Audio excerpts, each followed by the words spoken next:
Good morning मेरे प्यारे बच्चों। शुरू करते हैं आज की क्लास। और आज क्वेश्चन 3 और 4 को समझते हैं। प्यारे बच्चों, ये दोनों महत्वपूर्ण क्वेश्चन हैं। तो सबसे पहले क्वेश्चन 3 को समझते हैं। इस क्वेश्चन में आपसे कहा है चालू अनुपात 3.5:1 है। कार्यशील पूंजी 90,000 रुपये है। चालू संपत्ति और चालू दायित्व की गणना करने के लिए आपसे कहा है। तो करते हैं चालू संपत्ति और चालू दायित्व की गणना। प्यारे बच्चों, इस क्वेश्चन में चालू अनुपात दे रखा है करंट रेशियो 3.5:1 और वर्किंग कैपिटल दे रखी है 90,000 रुपीज। आपसे करंट असेट्स और करंट लायबिलिटीज कैलकुलेट करने के लिए कहा है। तो कैसे ज्ञात करेंगे आप चालू संपत्ति और चालू दायित्व? प्यारे बच्चों, जो चालू अनुपात बराबर होता है करंट रेशियो बराबर current assets upon current liabilities. ये जो चालू अनुपात है, जो करंट रेशियो है, वो चालू संपत्ति और चालू दायित्व के संबंध को दर्शाता है। प्यारे बच्चों, इस क्वेश्चन में चालू अनुपात 3.5 दे रखा है। तो इसका अर्थ ये होता है कि 3.5 रुपए की अगर चालू संपत्ति है तो चालू दायित्व 1 रुपये है।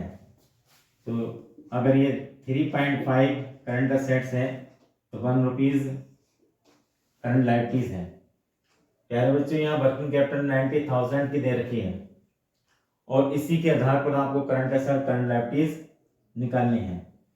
चालू संपत्ति और चालू दायित्व का वर्किंग कैपिटल से क्या संबंध होता है? वर्किंग कैपिटल बराबर होता है current assets minus current liabilities. अगर कुल चालू संपत्तियों में से कुल चालू दायित्व घटा दें तो ये कार्यशील पूंजी आ जाती है, वर्किंग कैपिटल आ जाती है। यहाँ करंट रेशियो दे रखा है 3.5। तो इस रेशियो के अनुसार, करंट रेशियो के अनुसार चालू जो संपत्तियां हैं करंट असेट्स 3.5 और करंट लायबिलिटीज 1, तो वर्किंग कैपिटल 2.5 होगी। और इसी के आधार पर जो वर्किंग कैपिटल की वैल्यू दे रखी है 90,000, उसी के आधार पर आपको करंट असेट्स करंट लायबिलिटीज निकालनी है। प्यारे बच्चों, आपने हाई स्कूल में चूंकि के क्वेश्चन किए होंगे। चूंकि 2.5 वर्किंग कैपिटल, तो करंट असेट्स बराबर 3.5, इसलिए 90,000 रुपये अगर कार्यशील पूंजी है तो करंट असेट्स कितनी होगी? तो 3.5 अपॉन 2.5 इंटू 90,000, इसको आप कैलकुलेट कर लेंगे तो ये 1,26,000 रुपये करंट असेट्स आ जाएगी। 1,26,000 करंट असेट्स की वैल्यू होगी। इसी प्रकार करंट लायबिलिटीज आप निकाल लेंगे। करंट लायबिलिटीज रेशियो के अकॉर्डिंग 1, वर्किंग कैपिटल 2.5 इंटू 90,000, तो ये करंट लायबिलिटीज आ जाएगी आपकी 36,000।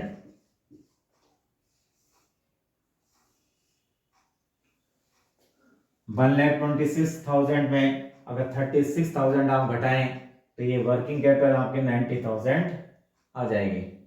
तो प्यारे बच्चों, इस प्रकार ये क्वेश्चन आपका 3 कंप्लीट हो जाता है। अब क्वेश्चन नंबर 4 को समझते हैं। इस क्वेश्चन में आपसे कहा है साइन लिमिटेड का चालू अनुपात 4.5:1 है और तरल अनुपात 3:1 है। यदि स्टॉक 36,000 रुपये है तो चालू दायित्व और चालू संपत्तियों की गणना आपको करनी है। इस क्वेश्चन में आपको दे रखा है करंट रेशियो 4.5 रेशियो 1 और लिक्विड रेशियो जिसको क्यू की रेशियो भी कहते हैं 3:1 और स्टॉक दे रखा है 36,000।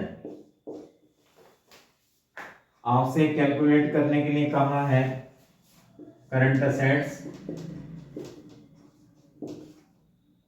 और करंट लायबिलिटीज। तो इस क्वेश्चन में कैसे आप करेंगे करंट असेट्स और करंट लायबिलिटीज कैलकुलेट। प्यारे बच्चों, करंट रेशियो बराबर होता है, जैसे आप जानते हैं, current assets upon current liabilities. Ratio दे रखा है करंट असेट्स 4.5 तो करंट लायबिलिटीज 1 और लिक्विड रेशियो जिसको क्यूक रेशियो भी कहते हैं उसका सूत्र होता है लिक्विड असेट्स या क्यूक के असेट्स अपॉन करंट लायबिलिटीज। और क्वेश्चन में लिक्विड रेशियो दे रखा है 3:1 तो 3 लिक्विड असेट्स है तो 1 करंट लायबिलिटीज होगा। प्यारे बच्चों, स्टॉक दे रखा है 36,000 और इस स्टॉक के आधार पर ही आपको करंट असेट्स और करंट लायबिलिटीज निकालने हैं। स्टॉक का करंट असेट्स और लिक्विड एसेट्स से क्या संबंध है? स्टॉक बराबर होता है current assets minus liquid assets. अगर हम टोटल करंट असेट्स में से लिक्विड एसेट्स घटा दें तो ये स्टॉक की वैल्यू बच जाएगी। तो यहाँ क्वेश्चन में रेशियो के अनुसार करंट असेट्स 4.5 और लिक्विड असेट्स 3 तो स्टॉक आपका होगा 1.5। प्यारे बच्चों, अब आप स्टॉक के आधार पर करंट असेट्स और करंट लायबिलिटीज कैलकुलेट कर लेंगे। करंट असेट्स इक्वल 36,000 स्टॉक की वैल्यू दे रखी है और करंट असेट्स आपकी 4.5 और स्टॉक आपका 1.5। इसको कैलकुलेट कर लेंगे तो ये करंट असेट्स की वैल्यू आ जाएगी 1,08,000। इसी प्रकार आप करंट लायबिलिटीज की वैल्यू निकाल लेंगे। Current liabilities equal 36,000 into 1 upon 1.5 तो करंट लायबिलिटीज की वैल्यू आ जाएगी 24,000। तो प्यारे बच्चों, इस प्रकार ये दोनों क्वेश्चन आपके कंप्लीट हो जाते हैं और उम्मीद करते हैं सभी बच्चों के समझ में दोनों क्वेश्चन आए होंगे। अगर कोई बात आपकी समझ में नहीं आती है तो आप निसंकोच कमेंट में लिख सकते हैं।